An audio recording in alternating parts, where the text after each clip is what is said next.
Hey guys, Ted Bogert with the TED Show. We're back. I have a very distinguished panel with me, friends of mine, friends of the show, friends of our community, and I decided that I wanted to try to put together a panel where I ask some of the questions and the things that I see on social media, in the media, questions that I get asked by people, things that I see people asking other people questions. I want to discuss those and ask those, and I want to create an open dialogue. And I believe I picked three people who have strong opinions, are passionate and compassionate. If I can get, oops, I see her. There she is. We're adding Dr. McCauley's on the show too. We are live. Hello, Pamela. How are you? Hello, Ted. How are you? Welcome. All right, so we haven't even done intros, so we're going to start, and I'm going to start with Rhetta. Rhetta, tell us a little bit about you, Rhetta Hussein. And by the way, huge heartfelt thanks, all of you agreeing to be on the panel. Oh no, thanks for having me. My name is Rhetta Hussein. I'm a journalist for the Black Press, and I also own a small marketing and advertising firm here in Orlando. Fantastic. All right, Hank, you're next. What's up, Hank? Hi, Ted. I'm Hank Van Putten. I am a diversity and inclusion trainer and facilitator for the Peace and Justice Institute at Valencia College. Thank you. And I'm just going in order, Pamela. Victor, you're up.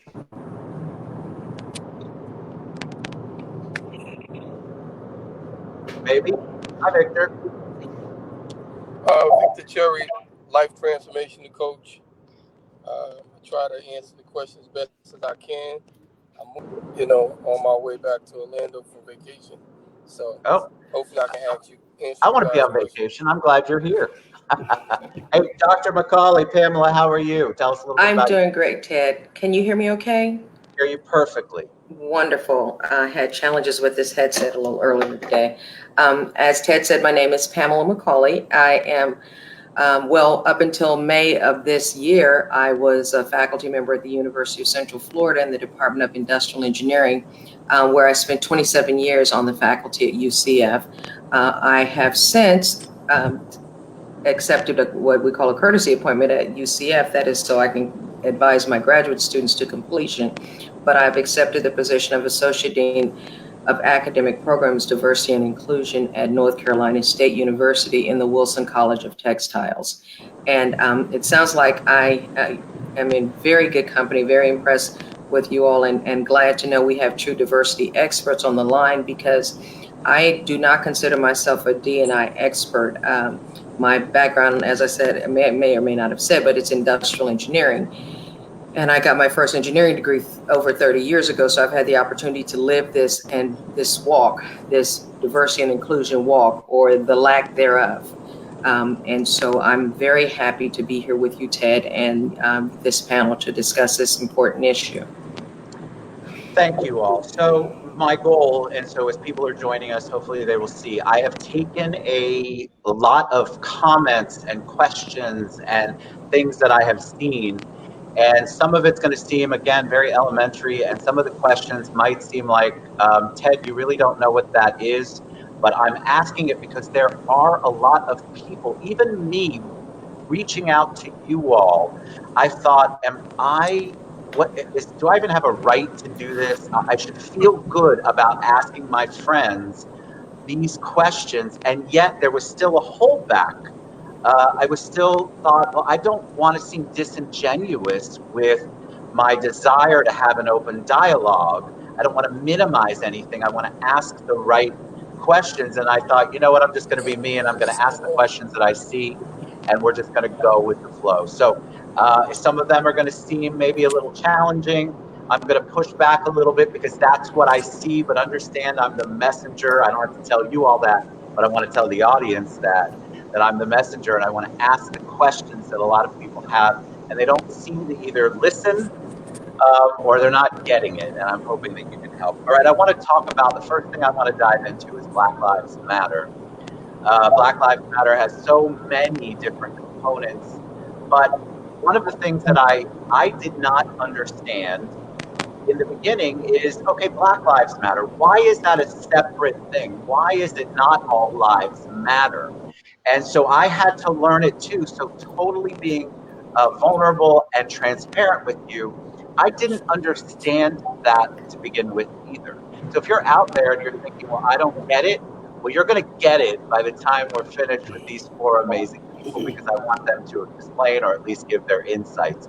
So, Rhetta, I'm going to start with you since we're just going to go that way. Black Lives Matter. What is the difference? Why can't I say all lives matter? And are you saying that when we say that, and by you, I mean overall, the cohesive, are we saying that only Black lives matter and that Asian lives don't matter, blue lives don't matter, green lives don't matter, pick a life? Are you saying that? Can you give us a little bit of your insight on that? Well, no, it definitely does not mean that all lives don't matter. All lives can't matter until Black lives matter. So we've got this issue in America today with law enforcement that is, using excessive, unnecessary force on Black people. And the movement started as Black Lives Matter to let everyone know we matter. We matter too. So what I think people don't understand is, for instance, if Susan Coleman organization focuses on breast cancer, they're not saying we don't give a rip about colon cancer. So it's not like we're saying we don't care about the other races. What we're saying is that we need some attention put on the issues that are not equal that's happening in society today. One of the things that really struck me, and I'll ask everybody the same question, but struck me, Will Smith said, it's not that it's happening more, it's that we're videotaping it now. Being filmed, yeah. And so I think that people, when they hear Black Lives Matter, they go, well, it's just recently become a problem. It's only recently that you're seeing it, and that's because of XYZ, and they try to explain it away. And yet I truly believe that what he said is true, is that it's because we are capturing more of what you all have already experienced for so long. Hank, what's your thoughts? I was looking for something that I saved. It says, white people who say all lives matter are like the founding fathers who wrote all men are created equal while owning enslaved Africans. I think that when there is a need for a place at the table, and specifically in this case, we're talking about Black people. We could be talking about brown people. We could be talking about people who identify as other races and or ethnicities. But to have a place at the table that is specifically for Black lives is extremely important in a time of racial terror, because all lives do matter. Sure, that's not saying something that folks don't believe. But what is more important to say is that Black lives matter because our place at the table has been taken up by so many other issues that oftentimes the life of a Black person, a man or a woman, is not taken as seriously. In studying and in reading about periods of enslavement, there were times where a Black person clearly, and we all know the history of enslavement, was treated inappropriately. And in that case, that life did not matter. Well, it's time to acknowledge that that life does matter, and it matters today, and that it continues to matter just as it should each and every day in each and every way. I'm just shocked at why people have so much difficulty saying Black Lives Matter. That continues to be a shock for me. I agree. But I have to say, I didn't understand it. It didn't mean that I disagreed with it. I just didn't understand where it was coming from. And I think that people need to educate themselves, me included, on where the perspective is instead of assuming that you know the answer. Pamela, what do you think? Well, I want to pick up a little bit where Hank left off. And when there is not only enough going on today that it's not only important but necessary for us to actually say the words Black Lives Matter, but our nation has a historical precedent where they have demonstrated that Black lives, in fact, did not matter. We were counted as 3/5 of a person in 1787, the compromise. And so these are our founding fathers writing the Declaration and counting a human as 3/5 of a person. So there's a historical nature. And then let's fast forward 400 years to today, where African American men are, by conservative estimates of data, are 2.5 times more likely to be killed by the police. Some estimates are as much as 4 to 5 times as likely. So it's disingenuous for people to say all lives matter when we have one group that is consistently and continually and historically marginalized. So the good people have a responsibility to stand up and say what needs to be said. And in this case, it is that Black Lives Matter. Yes, beautiful. How about you, Victor? What's your thought process?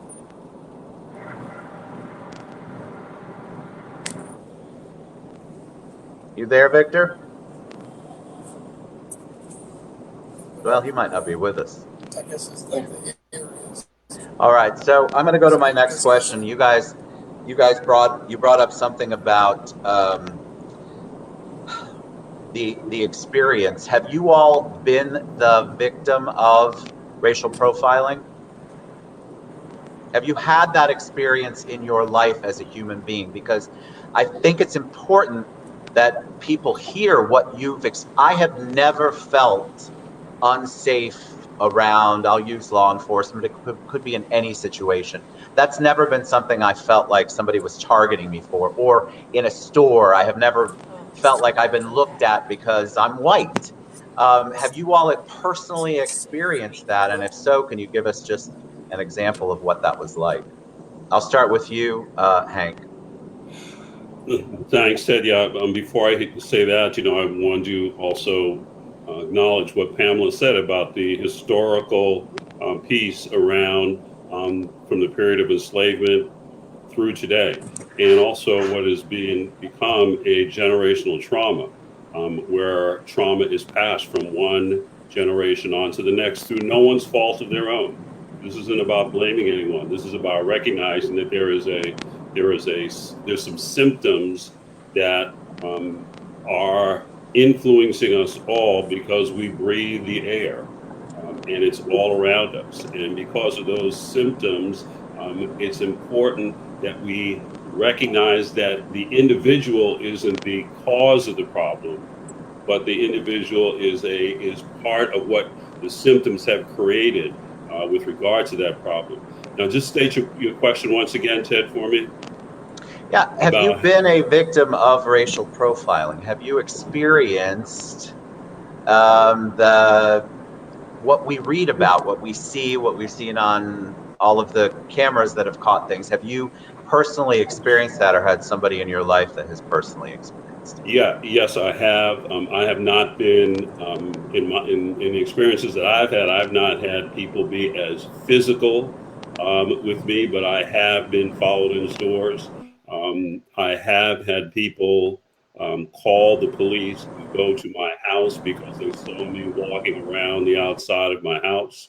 I have had the experience of going to a ballpark and finding my own seat, and then watching the white ushers escort other white people to their seats.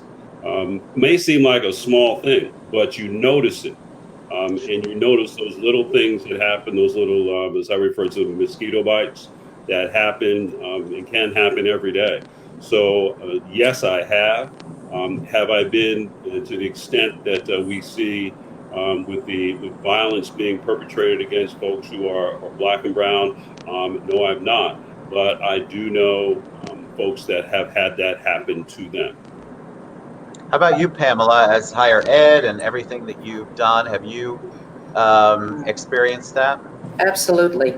I wouldn't say from a police or law enforcement perspective, but I have consistently been marginalized. It gets a little tougher when you've been at this game for 30 years and a lot of people have come to know you. But even today, I mean, I have still experienced that sometimes. In addition to being a professor, I've owned a business for several years, engineering firm. And I remember one time I was going to the Pentagon to do a presentation. And the gentleman who worked for me happened to be white. And I remember the folks at the Pentagon, everyone kept talking to him and he kept telling them, she's the boss, you need to talk to her. So that's, just one example. But then even things like earlier in my career where people said, I actually had a counselor. I went to the University of Oklahoma. And I've always been so focused on doing things when I set my mind to it. I always said I probably experienced a lot more racism than I realized, but I'm just thinking, well, if I just work hard, my dad was a drill sergeant, mom was an optimist. So I'm thinking I can do all things. And Lord, I got Jesus too. So it doesn't even matter. So I think I probably experienced a lot more than I let get to me, which in some ways is good. But it's still the microaggressions that I think Hank mentioned that we're going through. And I don't know if you've heard the term, the black tax, Ted. We can talk about that later. But it's just another level of challenge that African-American or black people have to deal with in this country. And I was about to say, I had a counselor tell me, you're never going to get an engineering degree. And here I am working my tail off. I was a single mom, took my daughter to college with me. And if anybody had grit, that little subject that they're writing books about now and saying that's what it takes to make it, it would be someone like that. But because I was a black woman in Oklahoma, I really do believe that they did not expect for me to be successful. And of course, I've had that occur at different elements throughout my career. And it's frustrating. It's exhausting. And so you really do have to build yourself a strong network of people to help you manage through these times. But it's not right. It's good, downright racist and biased and in full effect. Agreed. How about you, Rhetta? You're out in the black press. Have you personally experienced anything that Hank or Pamela or I have described? Yeah, absolutely. What's funny is when you ask that question, I think we as Black people have been so abused that the first thing in my mind was, have I ever been beaten by a cop?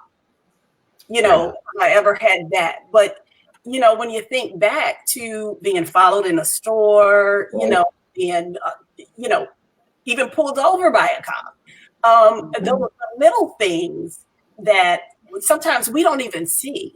We see them. We just take them as, I'm a Black person, I'm going to experience this. So yes, I've had that. But one thing I will say is that for Black men, it is no comparison. It is no comparison. Black men have it the worst. I agree. I have to say, just being in my neighborhood when we first moved in here, my husband and his best friend were outside doing something with the car. And immediately the police showed up, and they wanted to know. He had to pull out his identification and show that he lived here, that he lived at this house. And even in stores, he's been followed in stores. Also, he, met his friend at the grocery store and, they talked and, I don't know what happened after that, but the police came up and said that they believed that they were making a drug deal. Jeez.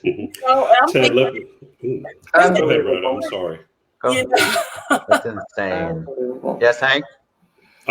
There's another layer, I appreciate that, Rhetta's comment about the burden, if you will, that Black men carry. But there's an intersectionality of identities that Black women have to go through as well. In addition to being Black, they are identified also as female. Some Black women also would identify as being gay, which is another layer that's added on to on there. Some of them may be Black, they may be gay, they may be Jewish. And so there's another layer of intersectionality that's added onto there. So that in addition to understanding the experience of a Black person, there's oftentimes the intersectionality of other aspects of identity that bring a whole new piece to the conversation. As Pamela mentioned, the people in the audience were asking the gentleman the question when she was the one who was in charge. All right, that's something that I have rarely experienced as a Black man. I have experienced it, but I can certainly imagine that Black women experience that sort of little interaction at a much greater rate than I would as a Black man. Hank, thank you so much for bringing up intersectionality, because I make it a point never to argue who has it worse, Black men or Black women. You know, I think that's not a good use of our time, but I have seen those kinds of discussions. But you're absolutely right. The fact is that you do have intersectionality, as you mentioned, if you're a woman, if you are a woman of color and you're gay, or like you mentioned, Jewish. So all of that actually matters. It really does. And I'll say this, that those meetings at the Pentagon, the white men weren't the only ones addressing the white man. Even the Black colonel was there, who was there. He was the one who he also addressed the team member, the white male who worked for me, and he consistently kept telling them to talk to me. So but I think it's so good that we are now talking about these things. The problem's been here forever. I was on a town hall earlier today with my university, North Carolina State University, and one of the students, a student of color, she said, "Why are we having town halls now? We didn't have them before, and Black people have been dying for a long time. Black men have been killed by police for a long time." And, you know, no one had a real answer for her, but I sort of, it reminds me of the book, Malcolm Gladwell's book, The Tipping Point. You know, it's like there has been so much going on now, so much social unrest because of the injustices and the boldness. And then I think much of this political climate has emboldened the bias, those that are extremely biased, white supremacists, et cetera. And we are tired. And what's so beautiful is that other people like Ted, I thank you so much for doing this, and other people who don't look like us, to say this is not right and to speak up. So it really is. I pray that I'm right and that this season does lead to real change, because enough is enough. George Floyd. I think we're all there, right? Yeah. We're there, Pamela. We're all at, and I haven't experienced anything of what you've experienced, and I'm there. So I can't imagine how you all who have seen it and felt it and grew up almost like it was the norm. One of you was mentioning, well, Rhetta said it. Well, the first thing I thought of was, well, I haven't been beat up by the police. Like your norm is so different. Your point of reference is so different than mine. And I want to talk about that, because I didn't understand the concept of white privilege until I was on Colorblind with Vanessa Eccles and Hank, and I believe Rhetta were on as well. And so I'm sitting there, and immediately, you know, you kind of go, well, you can't be talking about me. White privilege to me at that point equated to white supremacist, and I'm not a white supremacist in my brain. And so it was so eye-opening for me for someone to talk about that. And so I want to ask you, because it seems to be people don't know how to separate the two. And by people, I mean white people. And we think if you are saying that we're white privileged, that you are saying the other. And maybe that is what you're saying, but I'd love for your input on that, because I think people get them confused, and then immediately they hear white privilege and they don't want to talk about it because you're accusing them of something, as if it's something that they chose to do. And maybe they did, but in reality, it's more about our existence and what has been systemically happening for so long. So I'll let anybody who wants to jump in on that talk about it, because I think it's really important that we stop worrying about what that word means and trying to help the situation out and have these open dialogues. So white privilege versus white supremacy. You know, I'll just take this one. I think privilege, and you'll never know what your privilege is unless you look at what's really happening around you. Or if you're Black, you can't really understand what white privilege is if you're white and you've never been Black, which possibly do. So, I think that like Pamela said, perfect example. When she was in her meeting, everyone was talking to the white guy, not talking to her. That's the privilege that white guy has. He has that privilege. If we want to get down to numbers, look at the incarceration rate of Black people to white people when we aren't even 50% of the population or 40%. I think it's around 30%, and our population of Black men are in prison at higher numbers. So, and even when we look at financials, it's not just that Black people are just squandering money.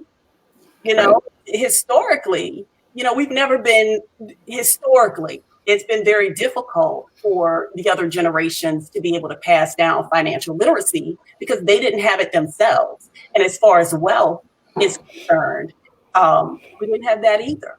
And then when we did build it, that was torn down. That's a whole nother story we won't go into, but. No, but you're so right, Rhetta. Please go ahead, Pamela. Thank you. I was just say you're so right, and when I first started hearing what the term white privilege, I wasn't exactly sure what it meant, but I think it is important for us to get comfortable understanding that. So it's not privilege because you're better or more important. It's what the construct of this society has created, and so as we think about. I love your point, Rhetta, about, financially. I mean, one of the greatest sources of wealth that is passed down is home ownership. And we know even in the 60s and the 70s, there were actively doing things to keep African Americans and Black people from owning homes. And so and then in addition to not having the financial literacy, then when you can get it, your husband standing in front of his own home and being questioned about who he is. So I think it's important that we do get honest about this. No, just because you recognize, I'm not sure who this young child is, a Black young lady on Facebook saying she's not going to recognize white privilege because she's just as important as that, and we have to just pray for people like that, because I don't want things like that to sideline the conversation and the progress that can and should be made at this time. But it is necessary for us to understand that it's real. It's real. Hank? I think that one of the biggest pushbacks against white privilege by white people is that to acknowledge that white privilege exists is to acknowledge that racism and race exist. And if you don't acknowledge that you have a white privilege, then you're not going to acknowledge that there is race and racism. What I'm looking for is something that I used in a session last week where we had 25 different graphs, and we asked the participants to go through them. The one that stood out for me the most, I'll read you the title. It says, one common way to illustrate the gender and race wage gap is through looking at equal pay days for different groups. So a white man who begins on January the 1st, it takes an Asian woman till almost the end of February, 42 days to make as much money. It takes a white woman 100 days to make as much money. It takes a Black person 226 days to make as much. And it takes a Hispanic person over 300 days to make as much money. That's white privilege. That's white privilege. That's where it comes from. That's what this. I said this before when we talked before, Ted. White men have decided what goes on in this country since the beginning, and that's changing. And of course, when it changes, then if you're a white person, you're like, well, what am I giving up here? Are they going to do to me what I did to them? There's going to be more of them than there are of me, and I'm going to be, what are they going to do to me? Well, I really appreciate Pamela mentioning the Lord, because the Lord doesn't say that you go out and you hurt somebody else just because they hurt you. That's not what the Lord says. So, if the white birth rate is decreasing at the same time that the global majority birth rate is increasing, then yes, white people at a point in the very near future are not going to be in the majority in this country. There's nothing wrong with that. That's just what is going to happen. Now, when that happens, I'll use the I statement. I can be confident that folks of the global majority are not going to be trying to enslave white people. Correct. I can almost guarantee that's not what folks of color are about, because there's a saying that recently, and with all of the racial unrest, that white people ought to be glad that folks of color are looking for equality and not revenge. Because if you're looking for revenge, it would be an entirely different conversation. Looking for equality, looking for equity. And if your brain, I feel like if your brain goes to that, Hank, if you're someone who's of white privilege, or if you're a white person and you're white privileged, and your brain goes to worrying about revenge, you probably have a lot of things you need to work on, because you are probably the epitome of what they're talking about, utilizing the white privilege. Because if you're worried about revenge or retribution or payback for your horrible actions, that's probably what you're worried about. That thought process you just shared never even occurred to me, because all I can think about is how can I make it right or better?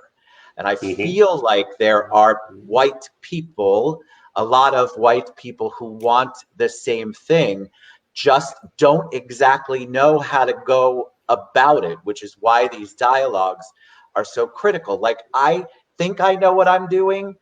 I have no earthly idea. I think I told you before we went live that I've been told, well, why is your business to bring this up?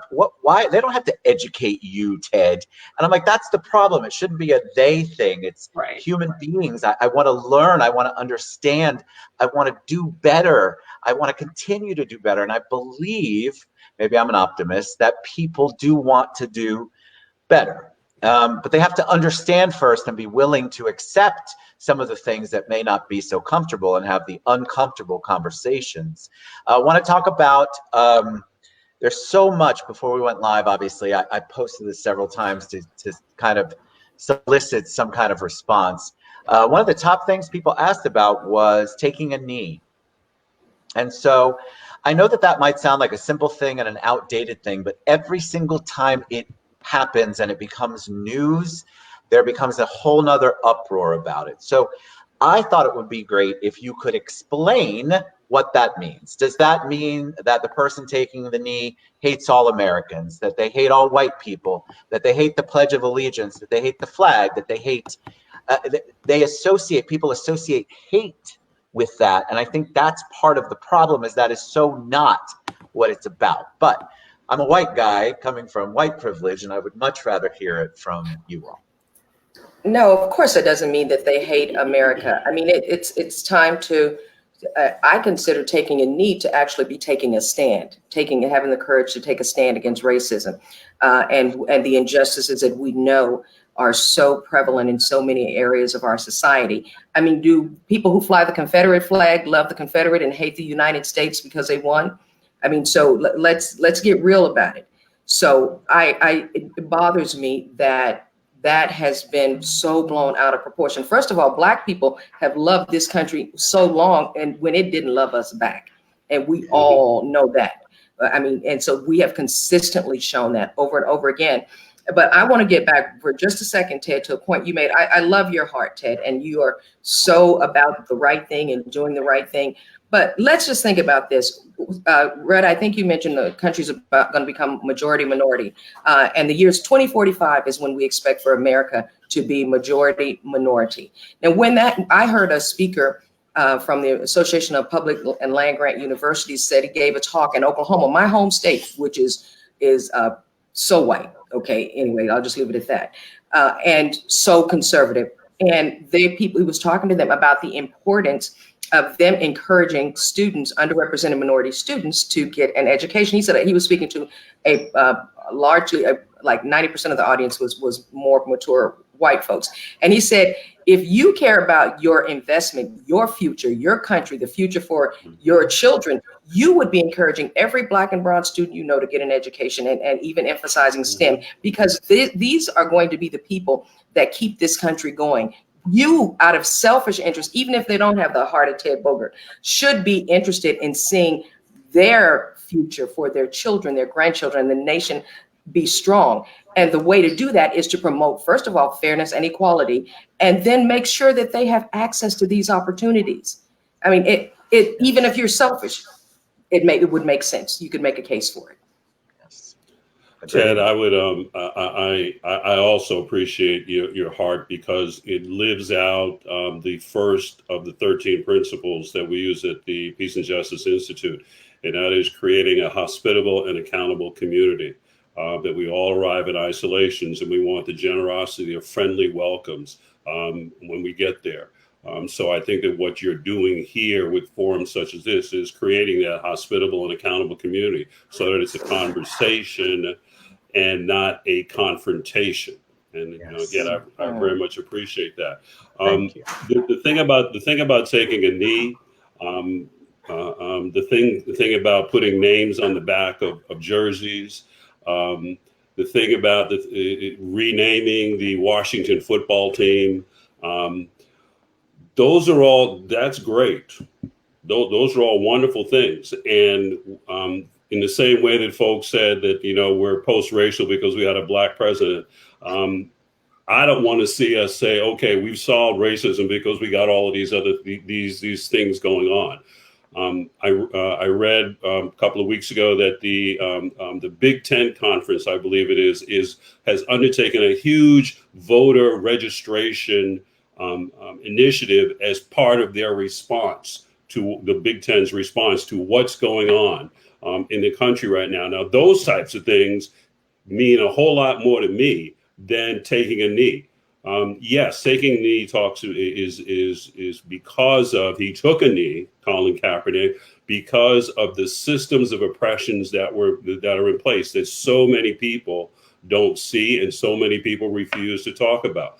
But if we get hung up on taking a knee, we're not going to be looking at the larger picture around voter registration, around the census. This is a huge piece coming up right now. Yes. During this election cycle is the census, because if folks are not counted and counted accurately, money goes along with each and every one of those people. And if they're not counted accurately, then that means that money is going to go somewhere else. And those congressional district lines are going to be drawn in a different way that perpetuate rather than dismantle, this system of advantage that is in place. So do I agree with taking a knee? Absolutely. Same way I agreed with what John Carlos and Tommy Smith did back in 1968. Same way I agreed with what Muhammad Ali did. The same way that I agree with what Maya Moore is doing now, giving up her entire season as a professional basketball player to not only work on her ministry, but also to work on issues of social justice, where she was just able, after months and years of work, to get a person freed from prison who was wrongly accused. So is taking a knee important to me? Yes, it is important to me, but I wish people wouldn't get so hung up on the fact that that's a part of the song. It's not the entire song. It's a part of the song. And if we just focus on that one note, we're not going to get to the rest of the song. Yes. Well put, my friend. How about you, Rhetta? Yeah, with taking a knee, the one thing that bothers me about that is that people have seen, and I'll say a lot of white people, see that as revenge, or like you said, or that he's treasonous, or he hates white people. They have not seen what he is taking a knee for. and that's the Black lives. They've seen everything else and refuse to see that. Right. So that's one of the things that I have a real problem with. What he did was a peaceful protest. That's the reason our soldiers go and fight. He did exactly what his right was, to do. And I don't understand people when they see things that way, when they, kind of get into those conversations of who he is and then they're upset because he took a knee. Well, you know what? What are we looking at now? My daughter's generation is out there, not my daughter, but my daughter's generation is out there throwing bottles and tearing stuff up and doing all this other stuff because they're unheard. No one hears them. So, and that's not what we want, but they're upset about that. But when Colin tried to do it peacefully, they were upset about that too. Well, people, I think that the biggest thing, any kind of discussion, I'll use the word discussion instead of argument, that I have when people talk about it is that just what you all are saying is you're seeing this face value thing. And also we're sort of all in the media in some way, shape, or form. I'm not a real big fan of mainstream media for this reason, either side. If you're going to do sides, is that we paint this picture for ratings, and then we never flesh it out. We never talk about what's really going on. Right. We talk about what's going to get ratings, and then the more we get frothy, the more the snowball effect gets into it. And then people are saying stupid things about taking a knee or whatever it is they want to say, and they haven't done any research. Somebody told them that that's what they needed to say. And that's where so much of this ignorance comes from. If you ask somebody, why do you think that way? And they have to hesitate for a long time or can't answer you, they are sheeps to the slaughter. They have just gone along with something that somebody told them a year ago, 5 years ago, their whole life, and they're just going to believe it. And if they can't stand for it, sometimes it's easier for them just to go along to the slaughter than to question it. And I think that's why these kinds of discussions are just so critical. We have to question why me, think the way that what white people think, the way we react. Why do we react the way that we react? Why are we threatened? Why are we not all trying to work together? And again, that's Pollyanna Ted. But I feel like there is a way. I believe that it can be done. One of the things that is really prevalent, and it's a tough topic, but I'd love to get your insight, and you can go as deep as you'd like. You can pass it along. But I want to talk about the relationship with the police and what's going on. Defund the police is the new war cry. And by new, I mean, it's the one that's getting a lot of attention right now. It's always been sort of there. And so you have all sides of it. And I'll tell you that an automatic across the board stroke of a brush is never the way I like to handle things.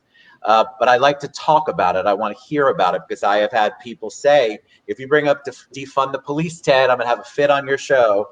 And I don't want to have a fit. I want to talk about it. I want to know why that's even a thought process. I think I know, but I'm not on the other end. I don't. So can you all kind of give me an idea of what you think about that? Because that is one of the biggest buzz phrases that's going on in one of the biggest movements. I'll go first. Okay. I think, first of all, I think that folks need to suspend their judgment and challenge their assumptions about what defunding the police actually means. I also believe that isn't the right way to express redistribution of funds. Reallocation of funds is what that statement around defunding the police means. Doesn't mean that they're going to close off all the police stations all around the country and it's going to be mass chaos as is presented by 45 in his ads. But what it does mean is that the monies that would ordinarily go for bringing military type equipment into our cities now is put toward issues around social justice. Now maybe goes to the schools to increase the funding for Title I, which is the reading program. Now may go into community programs that allows for parents to stay at work a little bit longer, knowing that their kids are going to be safe.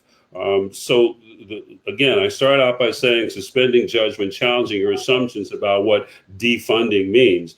But I'm of the belief that the more accurate way to describe it is a redistribution, a reallocation of funds to places that are needed versus, again, the one that always stands out in my mind are the military type of equipment that are in our cities now that are only used on the battlefield.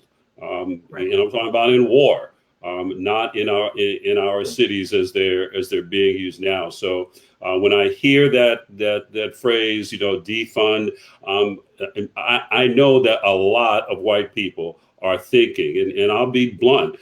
When I say a lot of white people are thinking, they just want to get rid of the police so they can do whatever they want to do, because that's how it comes across to me.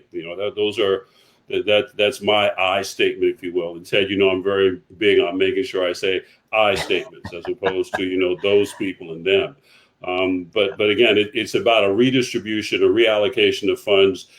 From if a police department has $1 billion budget, taking $100,000 out to put it toward a social program that and something that Pamela said earlier, that if you increase the opportunities for students, especially Black and brown students, especially those students who may be marginalized as we know they are, if you increase their opportunities, you're going to be increasing your opportunities as well. That's right. So those are my thoughts about defunding. And how the word resonates for me. When I hear it, they're going to go the wrong way with this. I agree. I think, and Rhetta, I'll go to you next. I feel like exactly what you said. People think that immediately that it's going to go into a complete state of anarchy, and that's the ultimate goal. So that you all, and I mean other than white people, are going to get their revenge, and there's going to be retribution, and now you're going to get away with everything. All those things that you just said are some of the crazy things that I've also heard, and that's one of the reasons I'm so motivated to have these conversations, because people believe it to the point of it's their reality. That's what's going to happen if you defund the police. And the redistribute, I think it's the wording. I forget who said that. It's probably Hank. It's the wording. All right, Rhetta, what about you? I have to piggyback on Hank with that. It should be shifting the funds of the police. When it comes to mental health issues, you see so many police officers, law enforcement that go and shoot or beat up, people with schizophrenia and, all these different types of mental issues. They're killing them or mishandling them because they don't understand what they're going through. So I think that money needs to be invested in either law enforcement taking along a mental health expert when they go to these calls, or having a complete division of officers who are trained specifically to deal with mental health issues. Things like that is what I believe the defund the police is all about. I agree with that, Rhetta. And Hank, thank you so much for both of you for, creating a real picture of what I believe the people are saying when they say defund the police. And clearly, I don't think many responsible adults, even young adults, want to see the police truly defunded. And I certainly don't want to see the police defunded. And if you think about if they are defunded and we have mass anarchy, white Americans own guns about 50% more of the time or more than do Black Americans. So they are more armed than we are. So it's not like we're preparing an army as African Americans and Black people to take over as soon as the police are defunded. And I appreciate so well how you all pointed out the different areas. And this really means redistribute the funds associated with law enforcement agencies. But can I say this, and this is not probably going to be very popular, saying defund the police has gotten their attention like nothing I've seen. I mean, we have been saying stop killing our Black men and Black women. this is not right. We've had it on tape. We got it on video. And now when we start, because the police in many respects felt like they were above the law. They are the law, right? So many of them, whether they said it or not, the behavior reflected that perspective. And so for them to hear defund the police, words we've never heard before, we want you all to change. We want you to fix it. Well, maybe they needed to hear that to understand just how bad this relationship between Black America and the police is. And so something must be done. And no, we don't want to not have police officers out there, the right ones, protecting and serving, but it is time for a change. And if chanting this slogan can be a part of moving us to that change, then I support that kind of change. Me too. Yeah, there's no, don't feel bad about saying it that way, Pamela. I think that their attention, white people's attention, has been gotten, if you will. They are perhaps paying attention in ways that they hadn't been paying attention before. Ted, go ahead, because I know that you were going to. No. I was just going to say it's a fascinating thing, because you're right. It was that verbiage. That verbiage got under more people's skin faster than so many things. And it wasn't even that people tried to look at what was behind the verbiage. It was just those 3 words. And boom, you had all sorts of people up in arms. Now, I love for people to get up in arms. Why? Because that's usually where there's some sort of progress or change. People get to the point where it's like, okay, I got to figure out what I think, what I feel, what I want to do. And I love what you all pointed out, that the redistribution may be the ultimate goal. Maybe that's what we want. None of us want anarchy, but we want it like any other large corporation or large organization.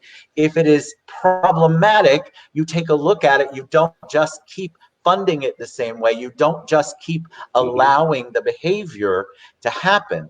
And it's a horrible thing, but the things that happened were so horrible and eye-opening for so many people who wanted to sweep it under the carpet for so long that you cannot ignore it anymore.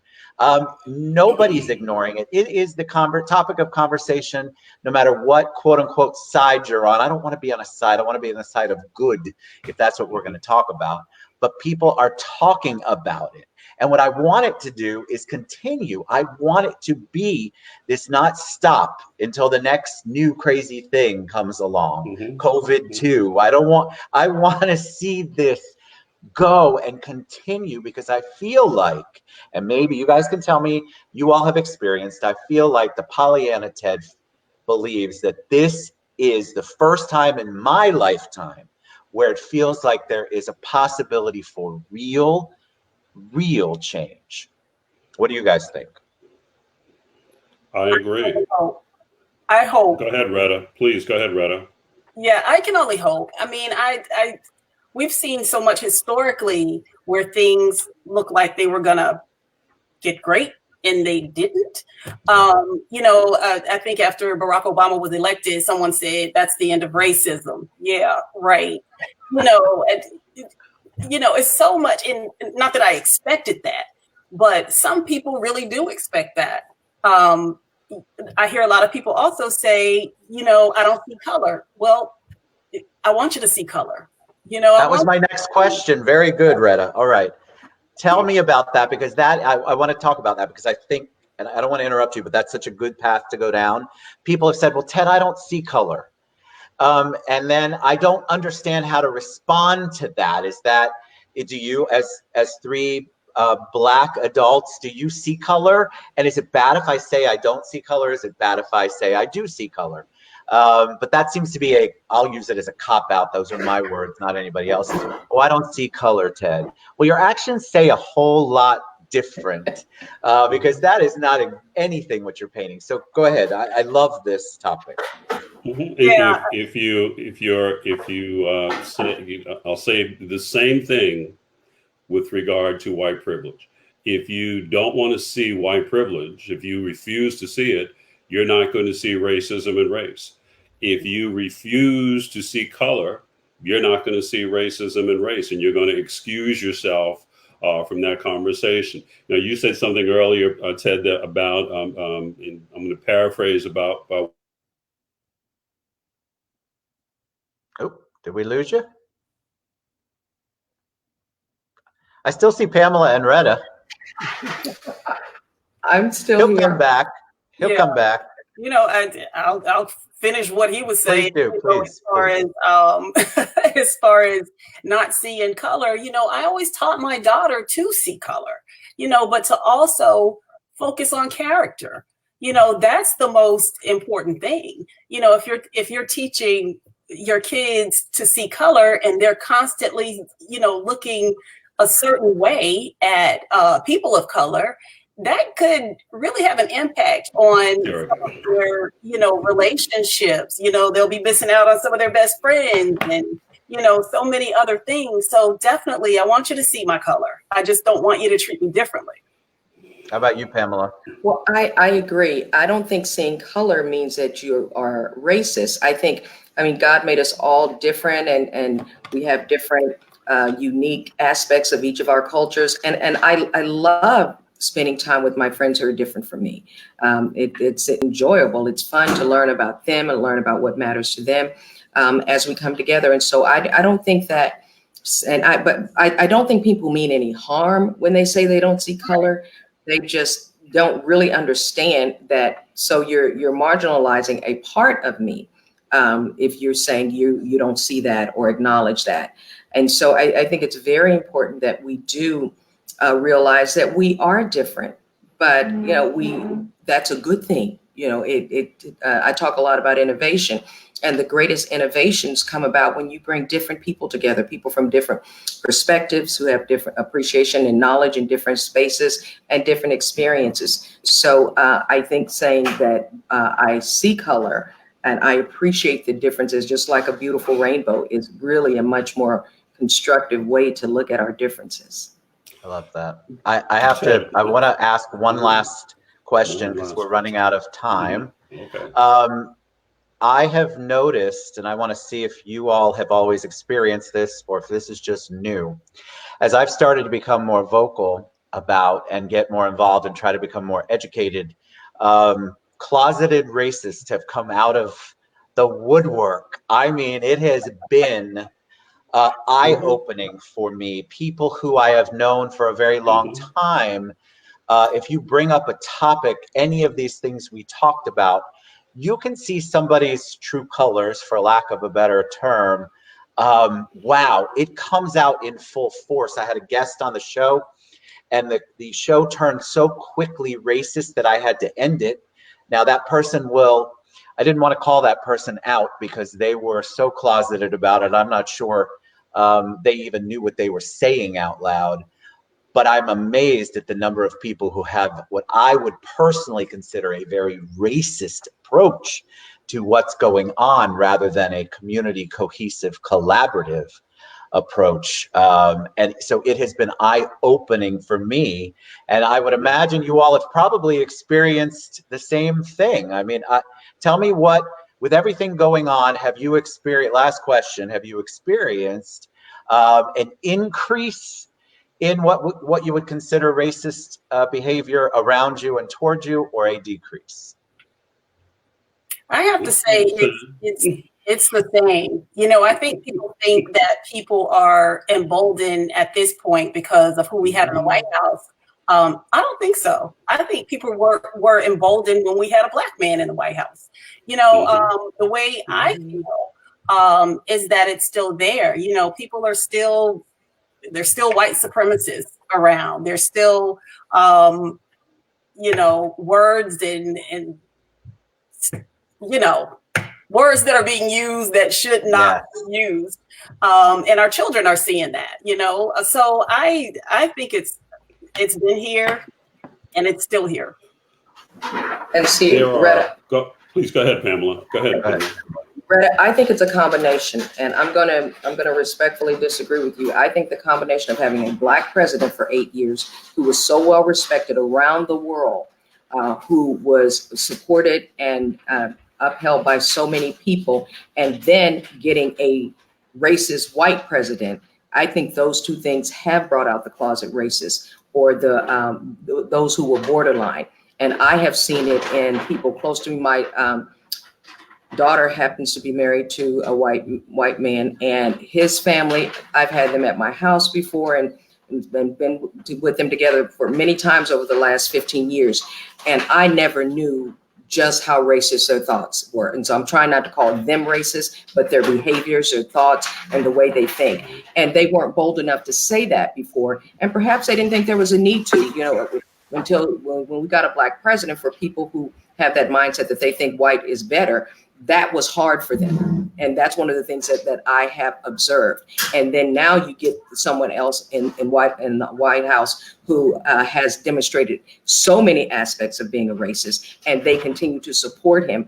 That I hadn't seen that kind of boldness in terms of the people's willingness to speak out about how they feel, which are racist perspectives.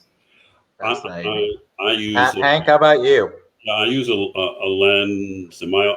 I use a lens of racial identity, because white folks at a point in time are confronted with the fact that their apple cart has been turned upside down by what they're seeing. And when that happens, you have a choice. A white person has a choice. Do I retreat back into where it's comfortable and where it's safe and where I see only my people and I don't have to deal with all those other people? Or do I push ahead and I seek out other white people such as myself, and I'm saying myself as a white person, who recognize that there's something that has to fundamentally change. There are the systems that are in place, and I keep coming back to that word. The systems that are in place were put in place through patriarchal white supremacy, and those systems have to change. And although it's our burden, the three of us and millions more, it's the problem of white people to solve. We can kneel and we can protest and we can do all other kinds of things, painted on the streets. We can go attend to rallies. We can support one another. But until white people decide that there's something that I have to do to push back against racism. Just something, as Ibrahim Kendi says, that I have to be anti-racist about what it is that needs to happen. Because if I'm colorblind, I'm not seeing race. If I want to sit on my white privilege, I'm not seeing race. And I'm just going to retreat back into that comfortable area. It's called reintegration in the lexicon of racial identity development for white people, after having a disintegrating experience, such as George Floyd, the lynching of a Black man on live television right in front of our eyes. And all of a sudden, white people are seeing things that this was supposed to, this happened years ago. How is this still happening now? So if white folks retreat, nothing is going to change. If white folks forge ahead and keep pushing ahead, and as John Lewis said, cause good trouble, they're going to find a lot of allies right there with them, who are causing good trouble as well, who have been who have been impacted by these systems of oppression for so long. You all are amazing human beings. Thank you for taking the time out. I have about 75 million other questions on my list, but I want to be respectful of your time. I would love to continue the conversation at some point, because I feel like the more we continue, the more we get other people engaged. And we've had some people pop on and make some comments. So far, all positive. But I want people to feel comfortable asking questions that they don't feel comfortable asking to anyone else. I want there to be a platform, a respectful platform for people who don't get it to try to get it, to forge forward, like you were saying, Hank. So Rhetta Hussein, Pamela McCauley, and Hank Van Putten, you guys are amazing. Thanks for all you do for our world. My heart, appreciate all of you. Thank you. So nice to meet you, Rhetta and Hank. Yeah, you too. Y'all are awesome. Thank you so much. Guys, I promise if they'll come back, we'll come back. See you guys later. I'll be here. I'll be here. Bye, guys.